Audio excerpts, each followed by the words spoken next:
today's webinar, which is on CV writing tips for senior executives. My name is Phil Scott, MD at Exec Recruit Group, which encompasses FD Recruit, HR Recruit and Accountancy Recruit. I've been recruiting for about 20 years and I'm delighted to have a co-host with me who is Tracey Warren. She's got 30 years experience working within finance and recruiting into large finance teams. And then over the last few years, she founded a business called Primaris, which focuses on CV writing and interview coaching. And Tracy's experience and accolades, she has accounting qualifications, and then she did the Prince 2 project management qualification, and very recently has been shortlisted for various awards. One of them was a coach and mentor of the year. So got a lot of experience, got two different perspectives. Obviously, from my side, we send the CV to clients and we see what happens to the CV and take a lot of feedback on CVs from the client side. From Tracy's side, she's sat on the other side of the fence and has accumulated a lot of experience of reading CVs over the years and has experience of what she thinks looks good and stands out. And then latterly, she's been working as a professional coach advising quite a lot of senior executives. So how the session's going to run, we're going to just talk for the first part about the CV itself, but we have got a Q&A opportunity at the end where the viewers and listeners can submit their questions. So what I'd like you to do is, if you do want to submit a question, if you can pop it into the chat box, and once we've run through the CV advice, we'll actually look at individual questions. So I'd just like to pass over to Tracy, and Tracy, just tell us a little bit about yourself and what's happening in your world at the minute. It's obviously different times. We've sort of had lockdown that's starting to ease, but just talk to me, what's life like for you at the minute? Yes, so quite different. So I've doing a lot of CVs at the moment, obviously. Sort of on a one-woman mission to get everyone a job, which is quite challenging at the moment. I'm also doing business coaching online, so I've moved my interview coaching and my business coaching online now, so using virtual whiteboards, which has been really good. Gone down really well with clients, actually. Obviously working fully from home at the moment, not going out to see clients, but it's quite nice to spend time with the chickens and collect the fresh eggs every day, so they're enjoying having their mum at home. Great, thank you. And so how and why did you get into CV coaching and interview coaching? What happened there? Obviously you're working in finance, so tell me a little bit about that. Well, the last sort of 20 years of my corporate career, I recruited and built really good teams, and I really sort of got into the mentoring and the coaching and the team development and bringing individuals on. So as part of that, obviously I've seen thousands of CVs, interviewed hundreds of people. So I started for colleagues and friends, helping them with their CVs to find jobs. So it sort of naturally progressed into being part of my business. And especially now it's taken off in quite a big way because obviously the current situation. Thanks, Tracy. So what I'll do is I'll just share my screen. So for the purpose of this session, we're going to be talking about the CV in the following format. Hopefully that comes up there. So we will break down the individual parts. We've got a template CV that we're using for the purposes of illustration. So we'll start it shortly, just talking about the personal details that you include at the top, then moves into a professional summary. Below that, we've got the skills and expertise section, your key achievements, and then we go into the work history part of it, the professional experience, and at the latter part is your education and your training. So I won't have that on screen because we'll obviously run through those parts. So I'll just stop sharing there. So if we start at the top with the personal details, Tracy, just tell me what you normally advise to be included in the personal details section without sort of, everything and taking up too much space. Yes, so what we normally have is name, obviously. Sometimes if the client's happy with that, we have the letters after the name. It's sort of good to get those in there as a professional credential. And then I don't put the full address on normally. I sort of put the location, so it might be Newcastle upon Tyne, or it might be somewhere in then Derbyshire, just to give an idea of where the person is. But then if they're available internationally or nationally, I may even say that afterwards, so they're not sort of restricted to location. Obviously, your phone number, your email address, sometimes your LinkedIn profile, and also some of my clients have run their own businesses and still working as part-time, so I include the website address for those as well. Underneath the name, what I like to do is have a short descriptor. So one of my clients recently called himself a professional company director.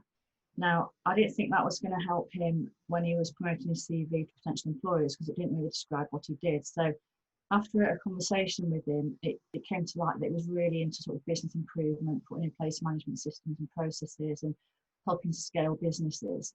So instead of professional company director, I called him a business growth and improvement specialist.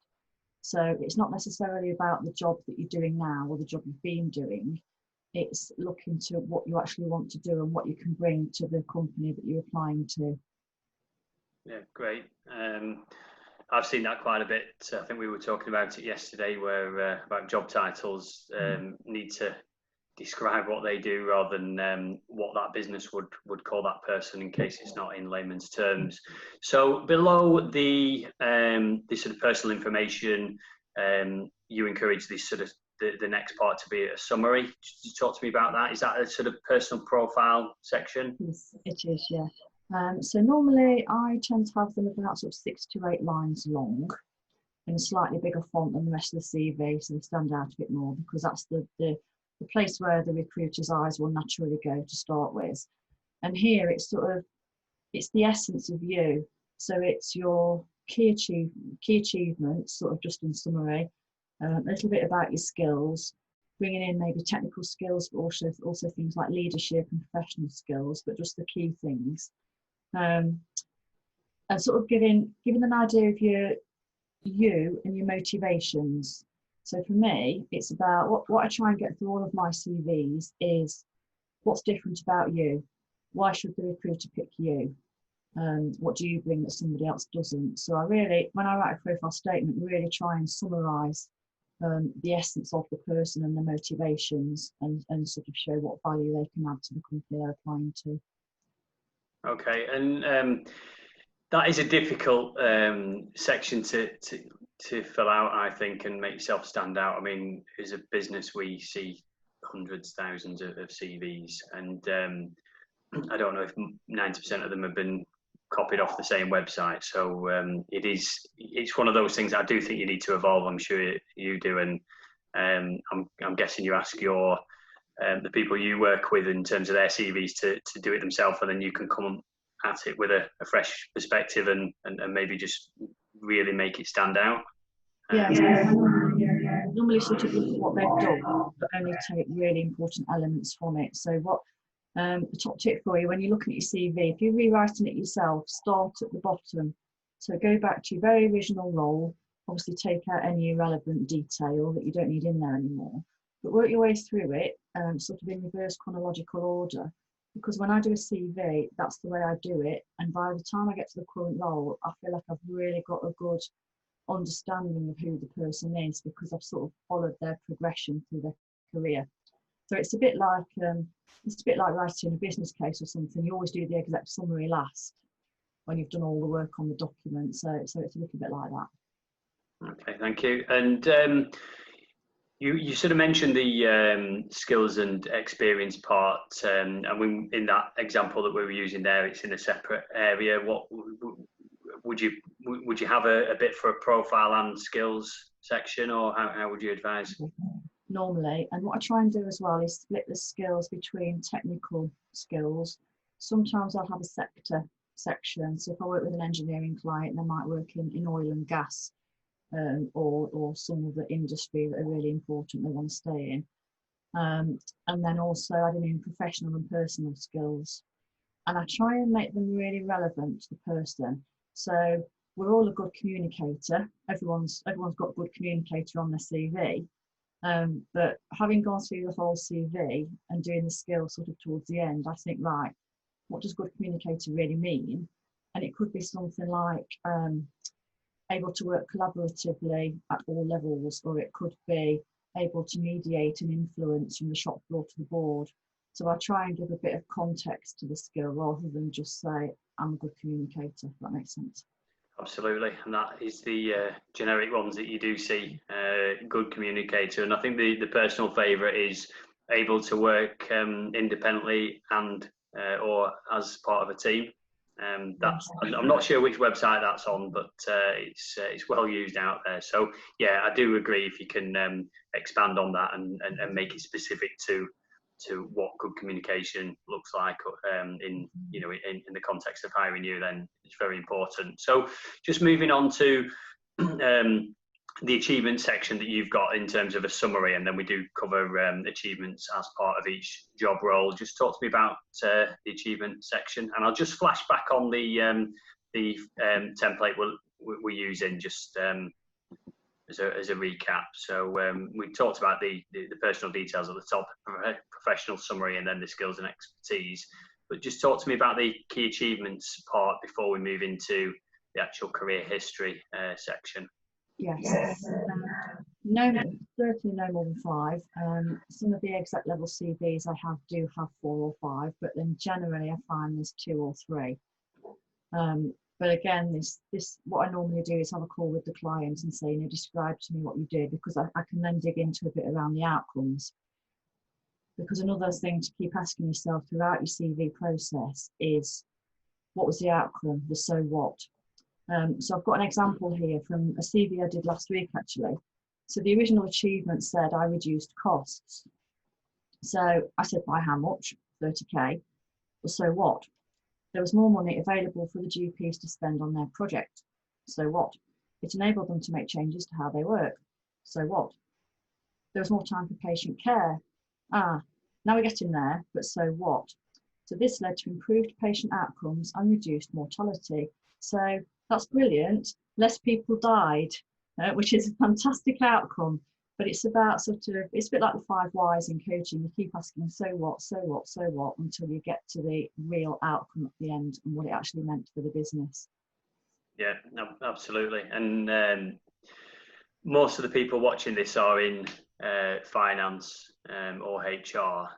So I think those 2 particular disciplines, that and maybe sales, is really where you can quantify your achievements. Certainly in finance, you sat next to the numbers and how it's made a difference to the organisation. So yeah, I'm a great believer in that. So just moving on then to the experience section. So the career summary. How do you advise that structured? And I know we've got achievements within that, and we'll talk about that again in a second. But just talk to me about how you would structure your career history, because from my experience, that's the bit that most employers are interested in, unless you're hiring a graduate. It is the experience that you're purchasing when taking somebody on. So just give me an overview on that. Yeah, so normally, obviously depending on the CV, I try and put the job title first in bold. I do see some CVs where the date is really bold or the company is really bold. So it can be important having experience in a certain company or sector, but generally I try and put the role first and then the employer underneath it with the dates. What I like to do then is have a line or 2 just describing what they were doing there. So not a responsibilities list as such, but maybe sometimes in engineering, I will put in what the company did, because they can get quite specific around what sector experience people need. But so I just have a line or 2 around, this is what I did. And then I go into more of the achievements. So the bullet point achievements below there, really punchy. I don't tend to write longhand and say, when I was there, I did it. I might just put achieved X number of sales over whatever time period, or improved X, Y, Z. So I make it really punchy, the achievement section. Okay, fine.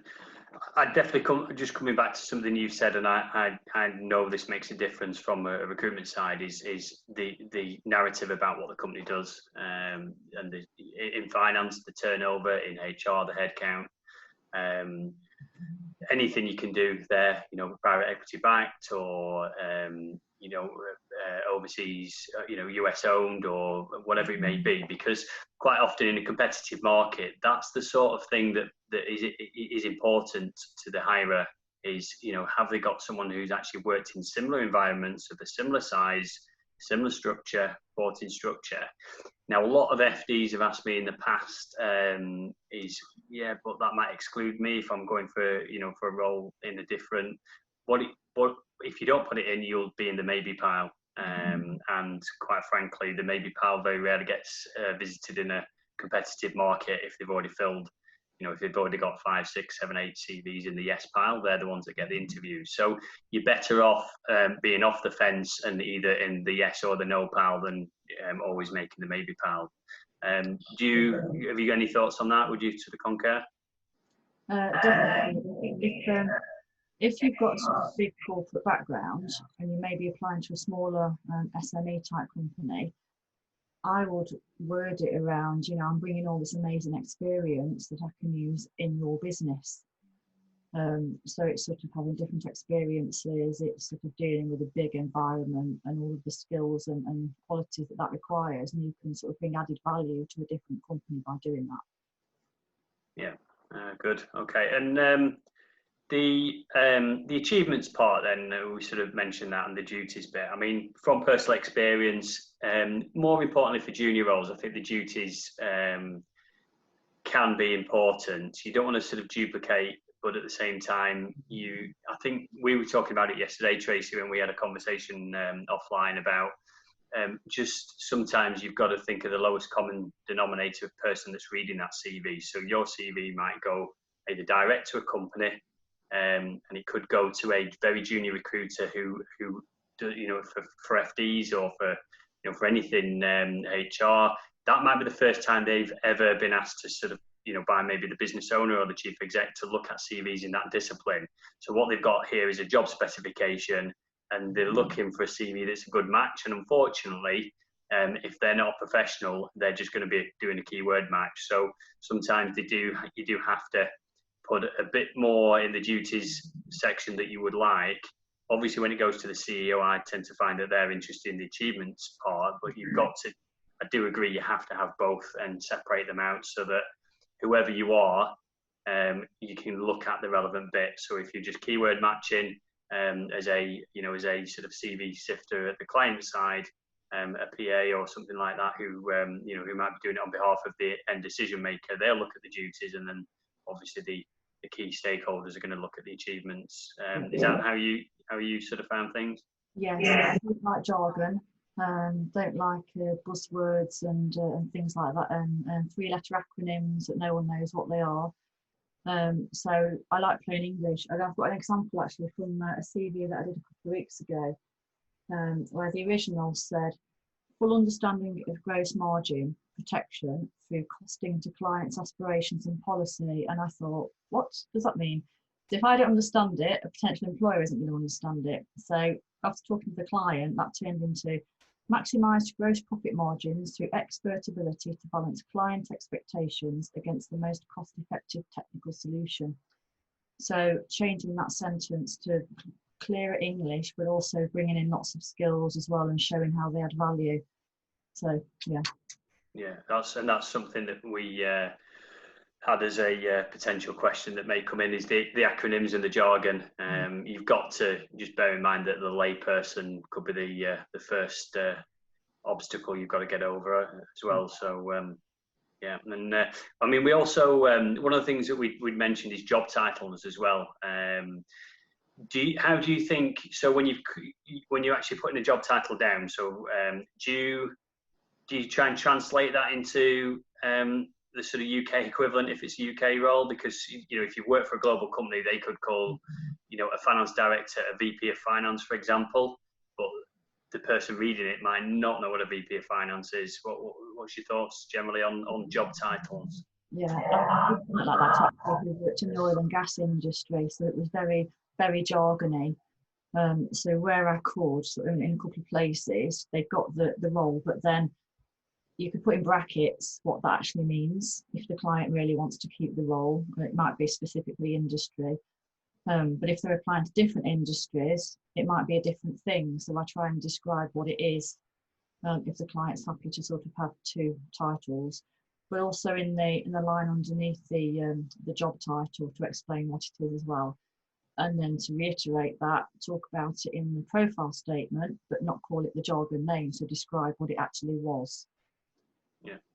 Yeah, I agree. It's you have to translate it, and I've seen so many CVs that struggle to get interviews because they just presumed that they had to use the official job title and thought it was legally incorrect to change that. But it is a description of your experience. You can obviously explain it into you, can't you? That what the official job title was, ahead of any references. So. And then the achievements, you talked about quantifying, and that's something that a lot of CVs don't do.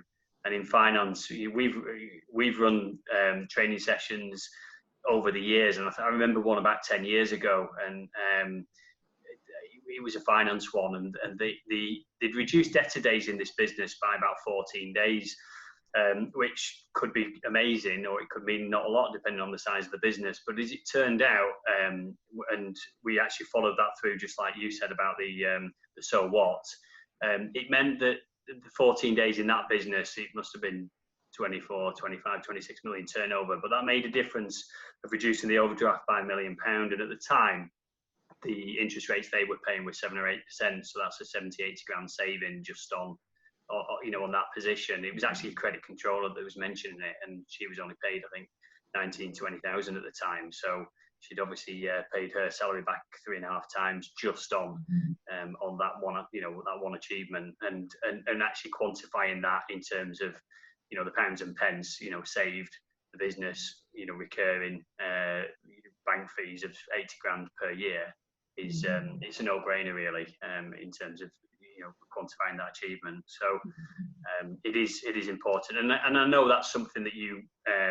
think you ask people to to give you their CV, and then you can work through that with them and pull that out and tease that out, because it's not always obvious. I mean, when you put a CV together, you're going to get 80-90% right, but you do need that fresh pair of eyes to help you with that. So just on anything else that you'd like to add on the sort of career history part, anything? Be careful about copy and pasting the job description. So that's okay to a point, but think about relevance. Don't put any other duties in there. Think about relevance, keep it short and snappy, and put the key points in. So especially sort of for your older roles, you might want to start taking things out so that you can fit more in for your current experience, your last couple of jobs. But yeah, and think about what you've achieved in those tasks rather than just a generic list of open post. So again, it's the so what element. So keep asking yourself, so what? Yeah, it is a tricky one as well, because I've advised people to sort of paste the job specification in, but not literally, because that would take away the context of half of the duties that you're going to delete. But I think it is important to, like you said, tailor it and make sure that you're addressing the key points, of a particular advertisement. So I've seen CVs that are 5 pages long, and most of it is lists from a job description. So obviously that can be pared down quite a lot into the more relevant points. And obviously the shorter it is, the more that the really relevant things stand out. Yeah. And we'll talk about length. One of the questions that's come through is about the length of the CV, so we'll cover that shortly in the relevance. So then at the bottom of the document, you say education and training. What's your sort of thoughts on that part? Yep. So if you did your GCSEs 20, 30 years ago, don't list every single subject. No one cares. In fact, no one probably cares that you've done GCSEs, but that long ago. Obviously, if you've done a degree, that's quite useful. If you've got professional qualifications, they're quite useful. But again, don't just put a list of everything you've ever done. Think about relevance. Think about what's going to set you apart from the other candidates. So be a bit selective about what you add in. Less is more sometimes. And what about letters after your name in the personal part at the top? I know for say accounting or HR roles where they've got to be CIPD or they've got to be a certain qualification, that can put someone into the potential pile straight away. Do you say to anyone letters after your name or not? Yes, some people don't like it. I think because it may be a British thing. Maybe don't want to sing about our achievements, but some people do like it. So it's personal preference. I think it probably should be in there on balance, because you've earned those qualifications, and especially if you're going for a job in that field, it shows you sort of credibility. Yeah, I think in finance a lot of people do put ACMA or FCA or whatever the the sort of latest qualification is, and it does if it is a qualified position, then it will put them in the right direction. So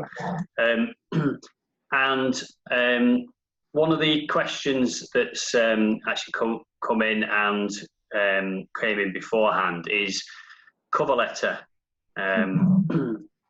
Any thoughts on cover letters? You can ask 10 people and get 10 different views, so the viewers will have to make their own mind up on this. But what's your thoughts on cover letters? It's an art in itself, writing a cover letter. So the aim is not just to regurgitate the CV. There's no point in that, but it's about picking out elements of the CV and sort of introducing your key achievements again, but not in a list, sort of giving a bit of context.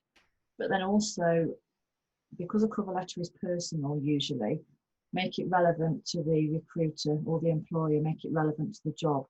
So tell them that you know what their company goals are, so sort of relate your experience to those.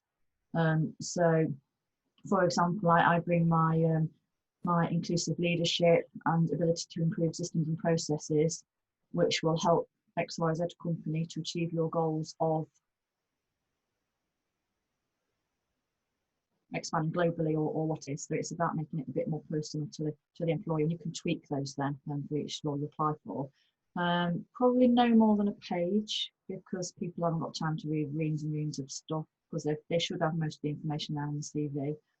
But it's about relating how your experience and skills apply to the job that you're applying for, as well as the company, and maybe thinking a bit about the values of the company, the culture of the company, and showing that you're a good fit. Thank you. One of the experiences I've had on cover letters, and I've asked a lot of hiring managers, and I'd probably say 50% of them won't read the cover letter. They go straight into the career history. So, but 50% do. So it is a damned if you do, damned if you don't. But what I would say is, for the 50% that don't read a cover letter, if there's anything particular that you want them to see, then make sure it is also in the CV as well. Because I know some people have, the feedback I've got is they've said, oh, well, I'd written that in the cover letter. Unfortunately, it went to the hiring manager that was a person that doesn't read the cover letter, then you've missed that one. So you do have to box clever a little bit, I think, on the CV and cover letter blend. Value, so it's the extra nuances that you can't include in the CV that make it personal to that employer. Absolutely. So one of the other questions is length of CV. What's your thoughts on the length of CV? This is an age-old debate, isn't it? I try and get them to 2 pages. With an exec CV or a senior manager, it sometimes just trickles onto 3. So I think, in my experience, 3 is okay. I wouldn't want to go to 4, because I think then you've got too much content and it's just not going to be read and it's going to be lost and missed. So yeah, try and keep it to 2, no more than 3. I would agree that it's relevancy determines the length of the CV. When you get to senior exec level, then your career may be 10, 20, 30 years, whatever it may be. So there's a lot more to put in, and like you alluded to, you can shorten the earlier experience. One of the questions that we get asked a lot is, well, what happens if you're an interim or you're in portfolio work? You may go on to to to more pages, but you can sometimes have a long and short version as well.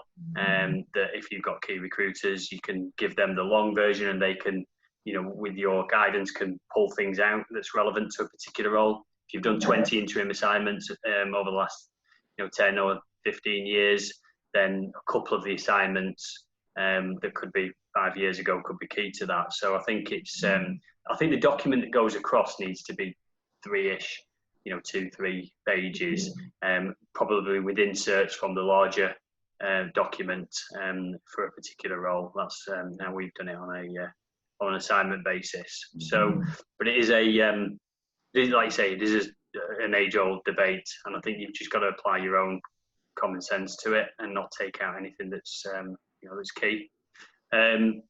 So just going through a few more of the questions that we've got here. When you're doing the main body of the CV, the duties and responsibilities, bullet point or paragraph? What's your preference? Definitely bullet point. So like I explained, maybe a sentence or two at the top as an introduction, bit of context, and maybe a few responsibilities in there, and then move into bullet points. So paragraphs, the detail just gets lost in there. So make it punchy with bullet points. It's a lot easier to read. Okay, and a question that's come in that's related to that. How many lines should the duties section and achievements section be? Now, that depends on lots of things. So the role you're applying for, the number of jobs you've had, the experience you've got, and what's relevant. So there's no answer to that one. It really depends on the individual. So when I do a CV, when I've gone through the whole thing, I then go back and think, right, is that relevant? Because sometimes you get repetition in CVs, so I will try and cut that out where I can. If someone's done 3 jobs and they're all the same job, I might try and pare that down a bit and sort of describe it a bit better in the first line or two, rather than just let you list everything in every job. Yeah, I mean, I from reading lots of CVs, I think personally, if the current role has got a dozen sort of bullet points on duties and 4 or 5 on achievements, I wouldn't be falling off my chair thinking what an awful CV. But if their 10th job ago, when they trained in accounting in 1970 as an articles clerk, then having 12 bullet points for that bit, obviously not needed. So I always say steal from the stuff that was ages ago and give that space to the most recent stuff. But and again with achievement. So every time you add a new role to your CV as well, go back to the very bottom and think, right, what's relevant now, and see if you can switch the earlier ones down a bit. Yeah, and I think job titles are enough for the stuff you've done donkeys years ago. I think that's fine. Especially where people know what they are. So if you're in finance and you're in practice and you're an account senior or an audit junior or whatever, people sort of know what that is if you're looking for jobs within that sector. So you don't need loads of bullet points about what you're actually doing. Okay. If it was a long time ago. Yeah, absolutely. One of the questions I think we've covered was how long the cover letter should be. You said no more than a page. That's that one covered. And what about if you're applying for a particular job? I think we know the answer to this, but in terms of, would you reorder your bullet points and make sure that the things that you know about that job are at the top, in terms of just reshuffling if you've got a dozen bullet points of your responsibilities and 5 bullet points for your achievements, I'm guessing it's common sense to make sure that the key deliverables rise to the top. It is, yeah. You can always tweak the profile statement at the top as well to make it a bit more specific to that role. When I do a CV, generally, I look at the achievements and things like that and reorder them so that we've got sort of high impact ones towards the top. But obviously, if something's really specific to a particular role, you could put that at the top instead. So, yeah, super. Okay, and in terms of the experience, do you do your most recent stuff at the top and your older stuff at the bottom? I know some CVs that come through are in the reverse order. What's your thoughts? Yeah, so I've seen CVs that start with GCSEs from 30 years ago, right at the top. So no, move them out of the way. And I've also seen CVs that start with "I'm married with 4 kids." Well, no, irrelevant. Move it. What I want to see at the top is profile statement, skills, achievements, and then the latest role, and then going backwards in chronological order. However, there is an exception to that, and that's when you're changing career. So your last but one role may be really relevant, so you might want to think about switching those around. But what I try and do, because when I was a recruiter, if I saw something that was out of order, I found it quite confusing. It was just sort of extra brain power and time to think, well, what were you doing, and why doesn't that tally with that, and is there a gap? And so it just wasted time. So what I try and do is bring out in the personal statement, if you're changing career, talk about your background, your skills, and your key achievements and motivations, and then say, I'm now looking for a role in XYZ because for whatever reason. So I did have a client not long ago who was moving from sort of admin, senior level admin, trying to get into HR, having done the CIPD qualification. So I was trying to bring out what she'd done in relation to HR within the admin role. And saying, I'm now looking for a role where I can utilise my HR experience and my qualification, just to explain to the employer why you're changing. Yeah, no, makes total sense. There's another couple of questions come through. I can answer one of those. Most jobs are in London, and I live in Yorkshire, but work on a weekly commute basis. I've been advised to put a friend's London address on my CV to get shortlisted. How can I convince London recruitment agencies that I should be considered? Yeah, not a bad piece of advice, to be honest. A lot of CVs we get might say London and Yorkshire on them, or you might have address like that. And I would say that some of the vacancies that are handled may stipulate we want someone who lives in a commutable distance. If they've had a bad experience with either a relocator or someone working from home getting homesick Monday to Friday, they may ignore that. So if you have got an alternative address for an alternative location, then why not put it on? I'm not telling you to do it, I'm just saying why not. So down to personal preference, but I do know that a lot of tech and CRM systems will do it, to cut down from thousands of UK-wide candidates. You may do a radius search. I know we've got the facility at our place, and I'm pretty sure that's the same with all other recruitment businesses. So certain recruiters will choose to use that radius search. So it's something that you may or may not want to use. I'll leave that to personal preference. Another question: to what degree would you exhaustively explain the relevance and applicability of international experience? This person's got experience from Australia, I would. It depends again on the role. Sometimes they want relevant UK experience. Sometimes international experience is going to be a massive plus point. If they've got a subsidiary or in Australia, then that's going to be a plus point. So it's horses for courses, really. I don't think there's a right or wrong answer. You will, it's a positive if you explain you've got the experience from there. But talk to us individually if you've got any particular questions that we may not have answered around that. So just coming on to one of the questions: how do you present promotions, i.e. accountant to finance manager to senior finance manager, possibly beyond? How would you try and present that, Tracy, in a CV where you've worked at the same company? Yeah. So I'm trying to think of an example. I've done a couple like this recently, actually. So one of them had sort of roll there with the company name at the top.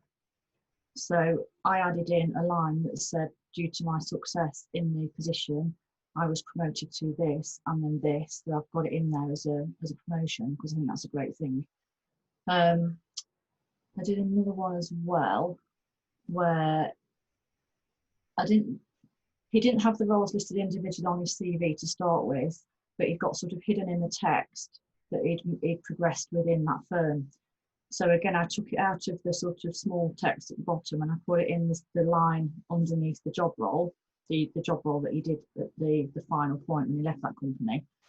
And again, I put something around whilst I started on, I think it was on the sales counter, my ability to deal with customer complaints or whatever it was soon led to my promotion to this, and then my promotion to this.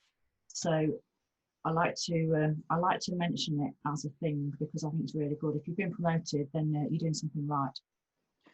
Yeah, and I suppose it depends how obvious it is as well. But if you've got dates next to each of the, you know, if you've got at the top the company name and then the various dates.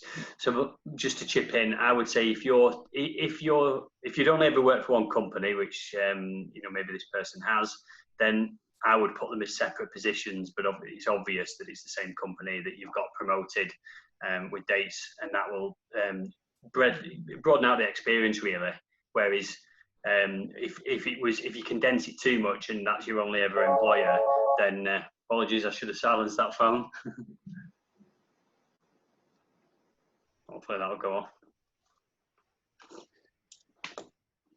Live TV for you, that. Yeah, so I would say to broaden out the experience, then definitely, you know, definitely maybe make it as though it's almost like separate positions and with the separate duties that go underneath that. Yeah. One of the other questions has come through. How do you deal with a gap in your CV, and a gap in the work history? If the particular bit on the end of this is if you've been in between roles. What's your thoughts on that, Tracy? I like to explain it because then again you're anticipating what the potential employer might think. So if he's got 10 great CVs in front of him, one's got unexplained gaps, that may be the one that he doesn't look at. It may be. So make it easy for the employer and or the recruiter, and explain what you were doing. So if you were looking for work, were you doing any training courses while you were out of work? Were you doing volunteering or anything like that? So do explain it. I think honesty and openness is the way forward, but make it sound positive if you can do. So what were you doing in that time? Can you put a positive spin on it whilst being truthful, obviously? I'd agree. You don't want it to make the perception that you're unemployable or that you've just been twiddling your thumbs, because if you are supposed to be committed to your career, then it does need explaining. So okay, one of the other questions is about hobbies and interests. What's your thoughts on including hobbies or interests? Do you include them? Don't you include them? I see so many people's CVs where they say, I go to the gym and I read books, which is what everybody does. So, as I said earlier, think about what's going to differentiate you from the candidates, and don't waste space and ink on something that everybody else does. Now, if you've done some fantastic volunteering work, so I know I had a guy who volunteered for the Scouts, and sort of got lots of skills from that, sort of dealing with the public and people and sort of leadership skills. That was great. So if it's relevant, put it in. If you've done an amazing charity thing, like you've walked the Great Wall of China, that may be relevant, so put that in. But generally, I don't include hobbies and interests. Yeah, I would agree with you, unless it's something that's amazing out of the ordinary that's going to put you out as a standout candidate. Then the sort of reading, watching TV, socialising with friends, hopefully most people do, unless we've got social distancing, and you can't do that, of course. So just moving on to the next one. What about CVs that are written in the third person? I'm only laughing because we talked about this before. So yeah, what I would say is it's your career, you've earned it, you've worked for it, own your achievements. So it's I all the way for me. Absolutely. You're talking about yourself. Be positive, be confident. Yeah, no, certainly. And another question that's come in: would you include references? And I'm guessing they don't just mean names of references. I mean the actual reference itself. Have you ever had them submitted with CVs or part of the CV? Yeah, I tend not to include references on the CVs I do because, again, any employer worth their salt are going to take up references anyway, so it's sort of a given. So I sort of don't see the point in taking up space with the reference details or references available on request when you could use that space to add in another achievement. Yeah, I have seen there was a separate document where, almost like if you think of the LinkedIn references that you can ask, or recommendations as they are, then I have seen that, and they have worked and made a candidate stand out, but it was a separate document. I mean, you don't want to work, like say, clog up the 2, 3, 4 page CV with 3 pages of references. So it can be done. One thing that you do have to be aware of is that you have to have the permission of the referee to send that on. So I know as an agency, if we get a reference, we can't send that on to the end client unless we've told the original referee that's where it's ending up. If they've just given it for our purposes, that's where it has to stay. So if you do broadcast anything, just be aware that you've got to really have permission for that. I think that's pretty much most of the questions come through there, Tracy. So quite a few come through on the chat box. So from here, I think we discussed beforehand. I mean, this session is really for those that want to self-service and write their own CV. And we always advise anyway that people would, it's their work, it's their career history to write their CV themselves, and then get a fresh pair of eyes and ears, not just for typos, but for, does it sell you? Do your achievements stand out? Are they achievements that are not just run of the mill, or are they achievements that seem to be pretty record breaking? So that fresh pair of eyes and ears can obviously be you, Tracy, I'm guessing. That's what you do as a living. If anyone wanted to reach out to you, then I'm guessing you're okay with that. If anyone does want to get in touch, what's the best way of getting for them to get in touch with you, Tracy? Either by LinkedIn, so I can be found under Tracey Warren, or probably by email or through my website. So it's primaris.co.uk. And Tracy's website, I've had a look at it. There's quite a few sort of templates, and there's quite a few. There's a good resources section there as well, which after this session, if you've forgotten everything we've told you, then you can go to the Primaris. It's .co.uk, is that right, Tracy? Yeah, you can go to Tracy's website, and it's got some good tips and advice, and obviously Tracy's details. From our side, I know a lot of people do ask us for sort of CV advice, and this is why we've done this session, is to try and give on a group basis, group audience, as much advice as we can, because on an individual basis, really what you don't want us to do is become CV advisors, because you want us to actually uncover jobs, so that we can for the people that are registered, we're actually putting jobs to you, not just spending all day doing CV advice. So that's where someone like Tracy will really, really help anyone who's looking. That's what you do as a living, and we are professional job finders, I suppose, as a living as well. So we've got another session next week for those that are interested, which is on competency-based interviewing. So we've got another speaker. I know Tracy does interview coaching as well, and we've got another speaker called Chris Reynolds, who is going to be talking about how to tackle a competency-based interview for anyone. So you'll find details of that on the FD Recruit website, or reach out to any of the recruiters, and they'll send you the link should you be wishing to watch that session. But thanks a lot, Tracy, for sparing us the time and imparting your knowledge. And I'll hopefully we'll do this one again in the future. But thanks everyone for listening, and I'd like to formally bring the session to a close. Thank you.